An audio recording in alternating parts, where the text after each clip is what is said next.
dar continuidade, agora a gente entra no filtrim. Que o filtrim basicamente é a correção do tempo de injeção de combustível. A gente vai trazer de forma resumida hoje, e o que a gente vai explicar hoje já é suficiente para a gente poder acompanhar as próximas lives aí e trabalhar em cima de diagnóstico, trabalhar em cima dos testes e saber o que é filtrim. Aqui, falando do filtrim, então o que a gente tem? Tomando aqui o assunto, ele faz a correção do tempo de injeção de combustível com base ali no sinal que a sonda ela manda de feedback para a central. Então, por exemplo, aqui a gente tem que quando a leitura da sonda, nessa primeira linha que a gente tem, né? Quando a leitura da sonda, ela indica uma mistura pobre, ou seja, muito oxigênio no escapamento, o filtrim, ele adota valores positivos para fazer o quê? Para fazer com que o tempo de injeção ele aumente. Então a sonda ela fica rica, pobre, rica, pobre. Quando a sonda começa a dar muitos valores próximo de pobre, o que a central faz? Ela começa a aumentar o filtrim ali, ela começa a aumentar os valores de filtrim para abrir mais o tempo de injeção. E aí começar a injetar mais para fazer essa equalização aí. Então o filtrim ele trabalha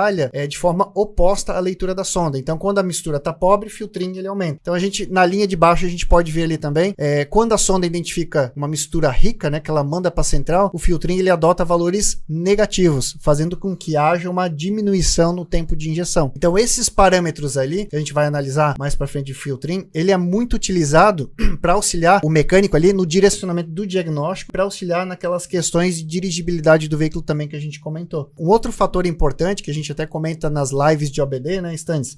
Que é, por exemplo, o veículo entrou na oficina mecânica, antes de passar o equipamento de diagnóstico, já apagar as falhas, apagar os parâmetros autoadaptativos, a gente sempre orienta para fazer uma leitura geral do sistema, né? Para fazer uma leitura tanto dos parâmetros ali, né? Principalmente essas leituras de filtrim, porque elas ficam gravadas, a gente vai comentar um pouquinho mais aqui à frente, e outra também dos códigos de avaria, né? Então é legal, antes de você apagar, verificar, anotar os códigos, verificar quais que estão passados. Porque o cliente já estava fazendo um teste de rodagem, não tem para que o cara chegar na oficina, tu apagar tudo e ter que fazer outro teste de rodagem. Já anota tudo antes, né? Isso, exatamente. Deixa tudo certinho. Então é fundamental, né? Para fazer essa análise ali do que está acontecendo com o veículo, é fundamental ali que quando o veículo entre na oficina mecânica, eu primeiro faço uma análise geral, né? Então é o que a gente comenta. Conecta o equipamento diagnóstico, vai lá e analisa primeiro antes de apagar código de falha, apagar parâmetros autoadaptativos, né? Então fazer essa primeira análise geral, né? Passando aqui o slide... Só um adendo sobre o filtrim ali, é justamente o que a gente estava falando sobre malha aberta e malha fechada. Ele é o parâmetro, a malha fechada, no caso, ela vai atuar. No caso, quando a gente fechar a malha, o filtrim começa a atuar. Sei lá, o veículo fechou a malha, beleza, e aí? Na verdade, ele não só fechou a malha, né? Ele fecha a malha e começa a atuar o filtrim. Né? Exatamente. Por que ele fecha a malha? Por que ele fecha a malha? Então, no caso, malha aberta, o filtrim não vai atuar. Tá inoperante. Tá inoperante. Quando a gente fechar a malha, o filtrim ele começa a ter essa atuação. Já vai começando a corrigir, né? A corrigir o combustível, exatamente. Top, legal. E aqui, né, uma coisa que a gente encontra no equipamento diagnóstico também, né?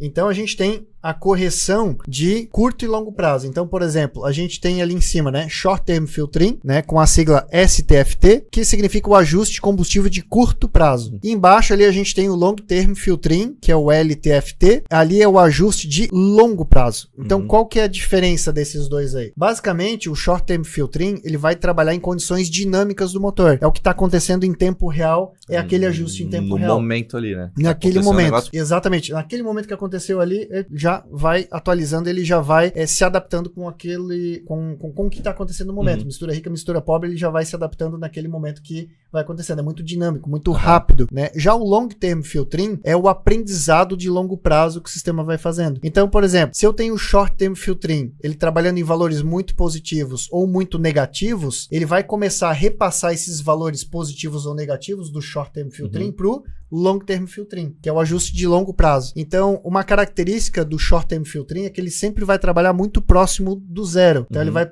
trabalhar próximo de zero, um pouquinho positivo, um pouquinho negativo, um pouquinho positivo, mas muito próximo do zero. Já o Long Term Filtering, ele vai ser uma adaptação de longo prazo de acordo com o muito positivo do short ou o muito negativo do short. Se ele tá sempre dando positivo, aí ele vai jogando pro long. Isso. E vai tentando jogar o short sempre para zero e repassando esse valor pro long. Digamos que o Short Term Filtering, ele esteja trabalhando em valores lá próximos de 10%, lá, 10% positivos lá. Opa, deixa eu ver minha mão aqui. Aqui. Achei. Aí eu tenho lá o Short Term Filtering trabalhando em valores lá próximo de 10. Vamos ver aqui em cima do meu tupete aqui, é próximo de 10 aqui. Trabalhando próximo de 10 aqui, e eu tenho o Long Term Filtering aqui embaixo. Então o que ele vai fazer? Opa, a coordenação motora aqui tá brava. É que olhando na câmera invertida. Long Term Filtering, o que ele vai fazer? O Long vai começar, o Short Term Filtering que ele tá próximo de 10, ele vai começar a passar pro Long Term Filtering. Long Term Filtering vai começar a aumentar e o Short Term Filtering, Long Term Filtering. Então, o Short Term Filtering próximo de 10, ele vai começar a baixar e ele vai começar a passar esse valor positivo pro Long Term Filtering, até o Short Term Filtering começar a trabalhar próximo de 0 e o Long Term Filtering vai ficar em valores positivos. Beleza, galera? Então, o Short Term Filtering, ele vai passar os valores positivos ou negativos pro Long Term Filtering, que é o de longo prazo. Então, por isso que quando eu for fazer uma análise, o ideal é que eu sempre faça uma análise dos dois juntos. Às vezes, se eu analisar só o Short Term Filtering, ele vai estar trabalhando próximo de 0, sonda lambda linda, maravilhosa, ele trabalhando em rico e pobre, só que às vezes eu vou olhar o Long Term Filtering e ele tá lá na estratosfera.